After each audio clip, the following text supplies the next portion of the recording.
आज अगर हम कभी इंस्टाग्राम पे चले जाएँ और गलती से पंजाब को लेके कोई रीलें आ जाएँ, तो ये रीलें 2 ही चीज़ें दिखाती हैं। या तो वहाँ पर मेरा यीशु चल रहा होता है और अगर वो नहीं होता तो कुछ पंजाबी गायक होते हैं, कुछ सिंगर्स होते हैं, जो वल्गैरिटी की सारी हदें पार कर चुके होते हैं। वो गानों में अश्लील भाषा का प्रयोग, असला-बारूद का प्रयोग, ड्रग्स का प्रयोग, इन सब चीज़ों को, वायलेंस के कल्चर को प्रमोट करते हैं। पंजाब एक ऐसी पावन धरती, जिस धरती की सभ्यता, जिस धरती की संस्कृति पूरे भारत में एक समय अव्वल थी, एक ऐसी धरती जिसकी सभ्यता संस्कृति विश्व तौर पर प्रसिद्ध थी। इस धरती में आज की डेट में टेररिज्म की प्रॉब्लम, रेडिकलाइजेशन की प्रॉब्लम, ड्रग्स की प्रॉब्लम और सबसे बड़ी बात, एक मास लेवल पर एक रैकेट चल रहा है जिसको कहते हैं क्रिश्चियनिटी में कन्वर्जन की प्रॉब्लम। ये क्यों है? आज के इस वीडियो में इसी चीज पे चर्चा करने की कोशिश करेंगे।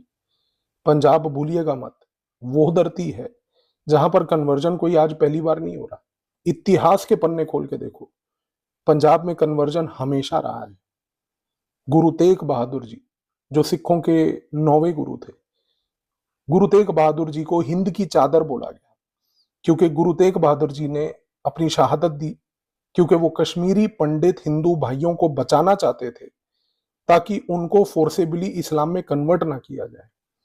पंजाब वो धरती थी जहां पर गुरु गोबिंद सिंह महाराज ने अपने 4 साहिबजादे, अपने चारों बच्चों की शहादत दी, क्योंकि उन चारों बच्चों को फोर्सफुली वजीर खान उस समय इस्लाम में कन्वर्ट करना चाहता था, नहीं हुआ। जो आज की डेट में ये क्रिश्चियनिटी कन्वर्जन का रैकेट चल रहा है, ये इंस्टेंटली इस्लाम के कन्वर्जन के बाद चालू होता है। जब मुगलों का राज खत्म हुआ, जब मुगल पंजाब के अंदर आकर पंजाबियों को कन्वर्ट नहीं कर पाए, गुरुओं ने, गुरुओं के बच्चों ने, साहिबजादों ने जब शहादत दी, इसके बाद ये खेल आगे बढ़ाया ब्रिटिश ने। ब्रिटिश 1834 में क्रिश्चियन मिशनरीज को लेकर सबसे पहली बार पंजाब गए। 2 बड़े महत्वपूर्ण ब्रिटिश व्यक्ति थे, जॉन लॉरी, विलियम रीड। ये जॉन लॉरी और विलियम रीड थे जिन्होंने पंजाब के आकर शहरों में सबसे पहले क्रिश्चियन मिशनरी को बढ़ावा देने का काम किया।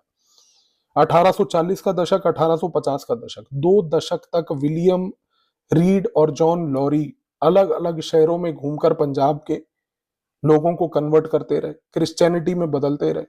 इनका उद्देश्य केवल ये था कि जितने भी शहरी इलाके के लोग हैं, क्या हम उनको क्रिश्चियनिटी में बदल पाएंगे या नहीं। नहीं कर पाए, क्योंकि उस समय शहरों में पंजाब के जो लोग रहते थे, वो थे हिंदू, वो थे सिख, वो थे पंजाबी। और इन हिंदू, सिख और पंजाबियों के अंदर जो बॉन्ड था, जो भाईचारा था, इसको ब्रिटिश तोड़ नहीं पाए। जब नाकाम हुए तो 1860 के दशक में इन्होंने नया खेल खेला, और ये खेल की गंदगी जो इन्होंने शुरू करी 1860 से, आज तक पंजाब उसका खमियाजा भुगत रहा है। खेल क्या था? 1862 में, 1862 में मैक्स आर्थर मैकॉलिफ नाम का एक व्यक्ति, जो ब्रिटिश सिविल सर्विसेज का एक ऑफिसर था, ये व्यक्ति मैक्स आर्थर मैकॉलिफ सबसे पहले लंदन से भारत आता है। जब ये भारत आता है तो भारत में आने के बाद 1862 में इसको पंजाब भेजती है सरकार, और सरकार इसको पंजाब बहुत स्ट्रेटेजिक कारणों से भेजती है। मैक्स आर्थर मैकॉलिफ 1864, 2 साल के बाद, पंजाब में रहने के बाद क्रिश्चियनिटी से सिखिज्म में कन्वर्ट करता है। सिखिज्म में इस कन्वर्जन में इसकी मदद करता है एक उस समय का व्यक्ति जिसका नाम था भाई कान सिंह नाभा। जब भाई कान सिंह नाभा ने मैक्स आर्थर मैकॉलिफ को कन्वर्ट किया सिखिज्म में, इसके बाद इन दोनों लोगों का एक नेक्सस बन गया।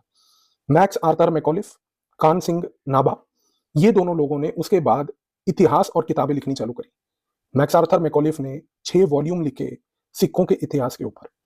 इन वॉल्यूम्स में एक चीज ब्रिटिश बार बार एम्फसाइज करने की कोशिश कर रही थी कि जो ये सिख हैं, ये हिंदुओं से, सनातनियों से अलग हैं, जबकि ऐसा कुछ नहीं था। दोनों एक दूसरे की रीढ़ की हड्डी थे। इसके बाद भाई कान सिंह नाभा ने खुद एक किताब लिखी 1897, 1897, और भाई कान सिंह नाभा की ये जो किताब थी, इस किताब का नाम था हम हिंदू नहीं। ये किताब जो है, हम हिंदू नहीं, ये किताब जो है, ये बन गई बेसिस सेपरेटिज्म की। इसके बाद 1900 से लेके 1950 तक, जब तक ब्रिटिश भारत में रहे, अगले 50 साल ब्रिटिशर्स की हुकूमत ने सिर्फ और सिर्फ मैक्स आर्थर मैकॉलिफ की जो 6 वॉल्यूम्स की सिख हिस्ट्री, भाई कान सिंह नाभा की लिखी हुई किताब हम हिंदू नहीं, इन दोनों के बेसिस, इन दोनों का प्रयोग करके हिंदुओं के बीच और सिखों के बीच में जहर पैदा कर कर इन दोनों को अलग किया। इसके साथ साथ एक और चीज हुई, जब ये डिवाइड पैदा हुआ, इसी दौरान 1920 में अकाली दल नाम की पार्टी का भी जन्म हुआ। अकाली दल पार्टी ने बार बार ये बात बोली, हम तो पंथिक पार्टी हैं, हम पंथिक पार्टी हैं, हम पंथ के इंटरेस्ट की बात करेंगे। और उस समय जब भारत के अंदर एक इंडिपेंडेंस को लेकर स्ट्रगल चल रहा था, कांग्रेस पार्टी की तरफ से इसी पॉइंट के ऊपर बार बार चर्चा यही हुई कि कान सिंह नाभा ठीक कह रहा है, सिख हिंदू नहीं है। अकाली दल आके बोल रही है सिख, हम सिखों के बारे में बात करेंगे। ब्रिटिश बोल रही है हिंदू सिख अलग है। ये जो तीन तरफा अटैक हुआ, इसका खमियाजा ये था कि ये पहले तो इसने 1950 के बाद सिर्फ सेपरेटिज्म की सीड्स पैदा नहीं करे, इसके साथ साथ इस सेपरेटिज्म को बेस बनाते हुए 1970 के दशक में ये सेपरेटिज्म बना खालिस्तान मूवमेंट का सीड। क्योंकि जब सिखों के मन में, हिंदुओं के मन में, पंजाबियों के मन में, जो पंजाब के सूबे में रहते थे, जब ये बात भर दी गई कि आप सब अलग हैं, आप सबके विचार अलग हैं, सोच अलग है, तो इन तीनों के बीच में जो फूट डली, वो डली खालिस्तान सेपरेटिज्म से। और ये सिर्फ खालिस्तान सेपरेटिज्म नहीं, जब खालिस्तान का पूरा सेपरेटिज्म टेररिज्म में बदला 1990 के दशक में, जब खालिस्तान का टेररिज्म खत्म हुआ, उसके बाद से लेके आज तक अब इसी सेपरेटिज्म को आगे बढ़ाया जा रहा है इस थ्रेड के थ्रू कि सिख सेपरेट हैं और सिखों में भेदभाव है। भेदभाव है, ये भेदभाव आज की डेट में इसको टैकल करने के लिए आ रहे हैं कि क्रिश्चियन मिशनरीज। खेल समझिए, 1950 से लेकर आज तक सिखों के अंदर अकाली दल और कांग्रेस की तरफ से मिलकर जो भेदभाव डाला गया, वो भेदभाव क्या था? सबसे पहला भेदभाव ये था कि सिखों में ये बात बोली गई कि भाई एक हैं जाट सिख और बाकी हैं मजहबी सिख। ये जो जाट सिख हैं, ये सिखों में एक उच्च वर्ग है। मजहबी सिख जो हैं, जो कि दलित सिख हैं, ये सिखों के नीचे वाले निचले वर्ग हैं, और ये दोनों कभी साथ नहीं हो सकते। सिखों के इतिहास में 10 गुरुओं ने आज तक कभी इस भेदभाव को बढ़ावा नहीं दिया। सिखिज्म के किसी टेक्स्ट में, सिखिज्म की किसी भी लिखे हुए टेक्स्ट के अंदर इस भेदभाव को कभी उजागर नहीं किया गया, ना कभी बोला गया। हर सिख के गुरु ने यह बात बोली कि नहीं, सिखों में कोई भेदभाव नहीं है। लेकिन इन राजनेताओं ने पहले तो सिखों में यह दरार पैदा करी, जाट सिख उच्च वर्ग, मजहबी सिख नीचे वाले। फिर जाट सिखों की तरफ से हुआ अत्याचार चालू, जो कि राजनीतिक पार्टियों की तरफ से सैंक्शनड अत्याचार था। सारी राजनीतिक पार्टियां जितनी भी पंजाब में ऑपरेट करी, सबने टिकट्स जाट सिखों को दी, सबने पॉलिटिकली जाट सिखों को मजबूत बनाया। इससे जितने भी मजहबी सिख थे, जो दलित सिख थे, जो एक नया क्लास क्रिएट हो गया था, इस क्लास का सपरेशन हुआ। और ये सिर्फ सपरेशन यहां तक नहीं रुका, इस सपरेशन, इस अत्याचार को जब दलित सिखों ने, मजहबी सिखों ने देखा कि एक हद तक हम इसको सह सकते हैं, इसके बाद नहीं, इस फॉल्ट लाइन को फिर से पकड़ा 1990 से क्रिश्चियन मिशनरीज। आज जितनी क्रिश्चियन मिशनरी एक्टिविटीज है, ये सारी की सारी एक्टिविटीज एक ही वर्ग पे फोकस्ड है, और वो है सिर्फ मजहबी सिख। इस फॉल्ट लाइन को समझिए, इस फॉल्ट लाइन को समझिए। ये आर्टिफिशियली मैन्युफैक्चर्ड फॉल्ट लाइन है। ये फॉल्ट लाइन कोई रिलीजियस फॉल्ट लाइन नहीं थी, ये फॉल्ट लाइन क्रिएट की गई। लेकिन इस क्रिएटेड फॉल्ट लाइन को आज की डेट में क्रिश्चियन मिशनरीज नर्चर करते हैं। अगर हम आज की डेट में पंजाब के सेंसस के डेटा के फिगर्स को देखें, इस मोमेंट पर पंजाब के अंदर 15% क्रिश्चियन सिख हैं, कन्वर्टेड सिख। क्योंकि ये लोग अब जो मजहबी सिख हैं, ये सिखिज्म को छोड़ने के लिए तैयार हैं, क्योंकि इनके ऊपर इस लेवल का अत्याचार किया गया। दूसरा सबसे बड़ी बात, अगर आप आज की डेट में देखते हैं, पंजाब के अंदर गुरदासपुर, लुधियाना, अमृतसर, जलंधर और फिरोजपुर, इस पूरे के पूरे इलाके को चर्च बेल्ट बोला जाता है। पंजाब के अंदर चर्च बेल्ट, क्योंकि यहां पर कुछ ऐसे इलाके हैं जिन इलाकों में इस प्रकार की हरकत हो चुकी है कि कई ऐसे गांव हैं जो पूरे के पूरे क्रिश्चियन कन्वर्टेड हैं।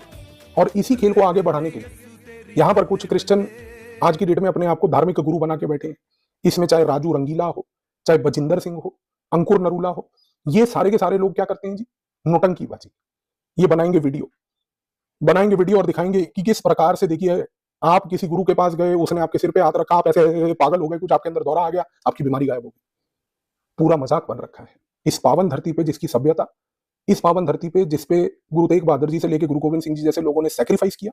इस धरती में आज की डेट में ये नोटंकी चल रही है। और ये नोटंकी क्यों चल रही है? क्योंकि ये जितने भी मजहबी सिख हैं, इनको झूठे झांसे दिलाए जा रहे हैं। कैसा झांसा? आपकी बीमारी को क्योर करना, आपके घर में कोई ड्रग एडिक्टेड है उसको डी एडिक्ट बनाना, आपको किसी नौकरी के लालच में ले जाकर किसी बाबा के हाथ से सर से छुआ देना और आपको नौकरी मिल जाए। ये प्रकार का जो ढोंग चल रहा है, इस ढोंग को समझिए, क्योंकि ये ढोंग सिर्फ इस इलाके में इन लोगों तक सीमित नहीं है। जब आप एक ऐसी फॉल्ट लाइन क्रिएट करते हैं ना, तो इस फॉल्ट लाइन का एक्सप्लॉइटेशन दूसरी विदेशी ताकतें करती हैं।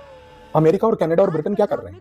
इस सारी क्रिश्चियन मिशनरी एक्टिविटीज को वो पैसा पहुंचा रहे हैं। पैसा पहुंचाने से क्या फायदा मिलेगा? कि जितने भी ये मजहबी सिख हैं, इनको झूठे लालच के तहत बोलो कि अगर ये क्रिश्चियनिटी में कन्वर्ट करते हैं तो इनको सिर्फ जाटों के अत्याचार से मुक्ति नहीं मिलेगी, उसके साथ साथ इनको बाहर जाने का वीजा मिलेगा। और जब ये लोग बाहर जाएंगे, जो आज की डेट में जाते हैं, ये वो लोग हैं जिनके पास कोई स्किल नहीं है, कोई एजुकेशन नहीं है, लेकिन इनको क्योंकि क्रिश्चियनिटी में कन्वर्ट कर लिया गया, अब ये जब बाहर चले गए तो बाहर ले जाकर अमेरिका में बैठ के, कनाडा में बैठ के, ब्रिटेन में बैठ के, उन इंटेलिजेंस एजेंसीज के बिहाफ पर वहां से बैठकर फिर इंस्टाग्राम, फेसबुक पे बैठकर ये नैरेटिव चलाते हैं कि हमें पंजाब में खालिस्तान चाहिए। खेल समझिए, ये सारा खेल मैन्युफैक्चर यहां से हुआ। ये सारा खेल शुरू यहां से हुआ और इस पूरे के पूरे खेल में शिरोमणि गुरुद्वारा प्रबंधक कमेटी, जो अकाली दल का एक बैकग्राउंड प्लेग्राउंड बना हुआ है, कुछ नहीं कर पाया। अकाल तख्त, जिसको सिखों के रिलीजियस मैटर्स के ऊपर चर्चा करनी थी, डिस्कशन करनी थी, कुछ नहीं कर पाया, क्योंकि ये सारी बॉडीज, चाहे शिरोमणि गुरुद्वारा प्रबंधक कमेटी हो, चाहे अकाल तख्त हो, आज की डेट में ये सारी पॉलिटिसाइज हो गई है, सिर्फ राजनीति चल रही है। और आखिर में यहां पर इस पूरे गेम को बढ़ावा देने के लिए आए हमारे पंजाबी गायक। इन गायकों ने सिर्फ वायलेंस, ड्रग्स, इन चीजों को बढ़ावा दिया। पंजाब में आज की डेट में बाल दिवस मनाया जाता है, शहीदी दिवस होता है दिसंबर के महीने में, इसके ऊपर चर्चाएं नहीं होती, इसके ऊपर जुलूस नहीं निकलते हैं। जुलूस निकलते हैं यहाँ पर जीसस शोभा यात्रा के। क्या जीसस, जो हमारे देश का भी नहीं है, क्या वो हमारे लिए महत्वपूर्ण है? क्या वो हमारे लिए इंपॉर्टेंट है? जीसस के लिए शोभा यात्रा निकालें तो वो ठीक है, प्रभु राम के लिए शोभा यात्रा अगर कोई निकल जाए तो आप हिंदुत्ववादी हैं। बाल दिवस अगर मना लिया जाए तो आप खालिस्तानी हैं। खेल समझ लीजिए दोस्तों, ये जो रैकेट है ना, इस रैकेट को समझना जरूरी है। ये रैकेट जो चल रहा है, ये इस्लामिक कन्वर्जन्स, उसके बाद ब्रिटिश के दौरान ये कन्वर्जन, ये खत्म नहीं हो रहा। मैं आपके साथ आने वाले समय में एक वीडियो और बनाऊंगा और आपको बताऊंगा एक माइक्रो लेवल पर कि किस तरीके से ये क्रिश्चियन मिशनरीज भारत में ऑपरेट करते हैं, कैसे ये गांव में जाकर अपना खेल खेलते हैं। इनको एक्सपोज करना बहुत जरूरी है, क्योंकि जब तक इनको एक्सपोज नहीं करोगे, जब तक आप लोग उजागर नहीं होंगे कि आपकी संस्कृति, आपकी सभ्यता के साथ, आपके धर्म के साथ खेला जा रहा है, आप भी इनके शिकंजे में आते रहोगे। आई होप इस वीडियो के थ्रू कम से कम आपको ये जो नौटंकी पंजाब में चल रही थी, ये क्लियर हो गई होगी। धन्यवाद।